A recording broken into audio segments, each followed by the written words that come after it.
اللهم أدم أختي نعمة في حياتي، وبلغها يا رب يوم عرفة وعيد الأضحى المبارك وهي في أحسن حال، ومتعها بالصحة والعافية وراحة البال وتحقيق كل الأمنيات.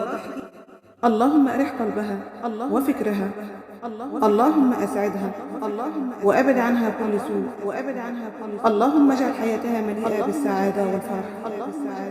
اللهم احفظها بعينك التي لا تنام. اللهم احفظ أختي من كل أذى وأسعدها يا الله في الدنيا والآخرة، وبشرها بالأقدار السعيدة والأيام الجميلة. أختي الحبيبة، غسل الله قلبي وقلبك بماء اليقين، وعافاني وعافاك من كل تعب وأنين، ورزقني وإياك رضاه إلى يوم الدين، وأدخلني وإياك الجنة مع الأنبياء والصديقين والصالحين.